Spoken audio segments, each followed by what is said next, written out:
മലയാള സിനിമയുടെ ഏറ്റവും വലിയൊരു തീരാ നഷ്ടങ്ങളിൽ ഒന്നാണ് കഴിഞ്ഞ ദിവസം സംഭവിച്ചത്.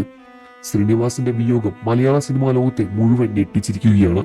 ശ്രീനിവാസനെ പോലുള്ള അതുല്യ പ്രതിഭയെ മലയാള സിനിമയിൽ നിന്നും നഷ്ടമായിരിക്കുന്നു എന്ന് തന്നെയാണ് സത്യം. തന്റെ അച്ഛനെ നഷ്ടപ്പെട്ട സങ്കടത്തിലാണ് ധ്യാൻ ശ്രീനിവാസനും വിനീത് ശ്രീനിവാസനും. തന്റെ വ്യത്യസ്തകരമായ ഇന്റർവ്യൂയിലൂടെ സോഷ്യൽ മീഡിയയിലെല്ലാം തന്നെ ധ്യാൻ ശ്രീനിവാസനും വലിയ രൂപത്തിലുള്ള ആരാധകരുണ്ടായിരുന്നു. അച്ഛനെ പറ്റിയുള്ള സംഭാഷണങ്ങളെല്ലാം തന്നെ സോഷ്യൽ മീഡിയ ഏറ്റെടുത്തതാണ്.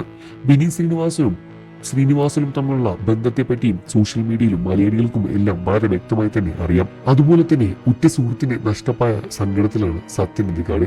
ശ്രീനിവാസന്റെ കുടുംബം തന്നെയായിരുന്നു അദ്ദേഹത്തിന്റെയും. ശ്രീനി പോയെന്നറിഞ്ഞപ്പോൾ കുടുംബവുമായി അദ്ദേഹം കാണാൻ ഉടനെ തന്നെ വീട്ടിലേക്ക് എത്തിയിട്ടുണ്ടായിരുന്നു.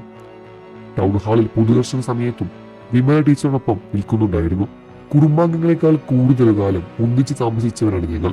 ഒരു കാലത്ത് എന്റെ കാറിൽ ഞാനും ശ്രീനിയും കേരളം മുഴുവൻ യാത്രയും ചെയ്തിട്ടുണ്ട്. അങ്ങനെയാണ് പല കഥകളും പിറന്നത് എന്നും അദ്ദേഹം പറഞ്ഞിരുന്നു.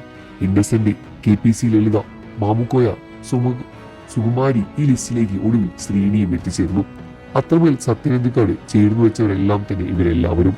സന്ദേശം പോലൊരു സിനിമ ചെയ്യാനുള്ള ആലോചനയിലായിരുന്നു ഞങ്ങൾ. ഇനി അത് നടക്കില്ലല്ലോ എന്ന വേദനയോടെ സത്യൻ അന്തിക്കാട് പറഞ്ഞിരുന്നു. വിനീതിനെയും ധ്യാനിയെയും പോലെ തന്നെ വികാരത്തിൽ തന്നെയാണ് സത്യൻ അന്തിക്കാടും സംസാരിച്ചത്. സ്ത്രീയെക്കുറിച്ചുള്ള സംഭാഷണങ്ങൾ സംസാരിക്കുമ്പോൾ വാക്കുകൾ മുറിഞ്ഞു പോകുന്നതും കണ്ണ് തുളച്ച് നടക്കുന്നതുമെല്ലാം തന്നെ വളരെ വ്യക്തമായി കാണാൻ സാധിക്കും. അന്ത്യകർമ്മങ്ങൾക്ക് ശേഷമായി ശ്രീനി ചിതയിലേക്ക് വെച്ചപ്പോഴും അരികത്ത് അദ്ദേഹം ഉണ്ടായിരുന്നു. അതിനിടയിലായിരുന്നു ധ്യാൻ അച്ഛന്റെ പേനയും പേപ്പറും ചിതയിൽ വെക്കണമെന്ന് പറഞ്ഞത്. പേനയും പേപ്പറും കയ്യിൽ കിട്ടിയപ്പോൾ അത് നേരെ കൊടുത്ത് സത്യൻ അന്തിക്കാടിന്റെ കയ്യിലാണ്. അങ്ങിൽ എന്തെങ്കിലും എഴുതണമെന്ന് പറഞ്ഞു. വിറയ്ക്കുന്ന കൈകൾ പ്രിയപ്പെട്ട ശ്രീനിക്ക് വേണ്ടി ഒരു വരിയായിരുന്നു സത്യൻ അന്തിക്കാട് കുറിച്ചത്. എന്നും എല്ലാവർക്കും നന്മകൾ മാത്രം വരട്ടെ എന്നായിരുന്നു അദ്ദേഹം എഴുതിയത്. ഇത് അങ്ങിൽ തന്നെ വെച്ചാൽ മതിയെന്നും ധ്യാൻ പറഞ്ഞു.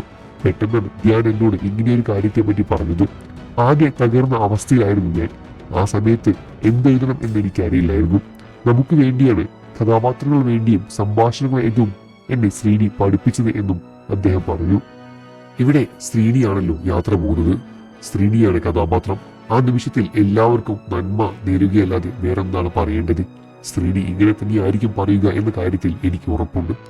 സന്ദർഭം അറിയാതെ ഇന്നേ വരെ ഒരു വരി പോലും ശ്രീനി എഴുതിയിട്ടില്ല എന്നായിരുന്നു സത്യൻ അന്തിക്കാട് പറഞ്ഞത്. അന്ത്യകർമ്മങ്ങൾക്ക് ശേഷമായി തന്നെ ശ്രീനിയെ അനുസ്മരിക്കാൻ ആവശ്യപ്പെട്ടപ്പോൾ വികാരഭരത്തിൽ തന്നെയാണ് സത്യൻ അന്തിക്കാടും സംസാരിച്ചത്. ഈ സമയത്ത് എങ്ങനെയാണ് പ്രതികരിക്കേണ്ടത് എന്നെനിക്കറിയില്ല. എന്റെ ചുറ്റുമുള്ളവരെല്ലാവരും തന്നെ കരയുകയാണ്. എപ്പോഴാണ് പൊട്ടിപ്പോവുക എന്നെനിക്കറിയില്ല. പ്രായമായത് കൊണ്ടാണെന്ന് തോന്നുന്നു. ഇപ്പോൾ പെട്ടെന്ന് ഇമോഷണൽ ആവാറുണ്ട്.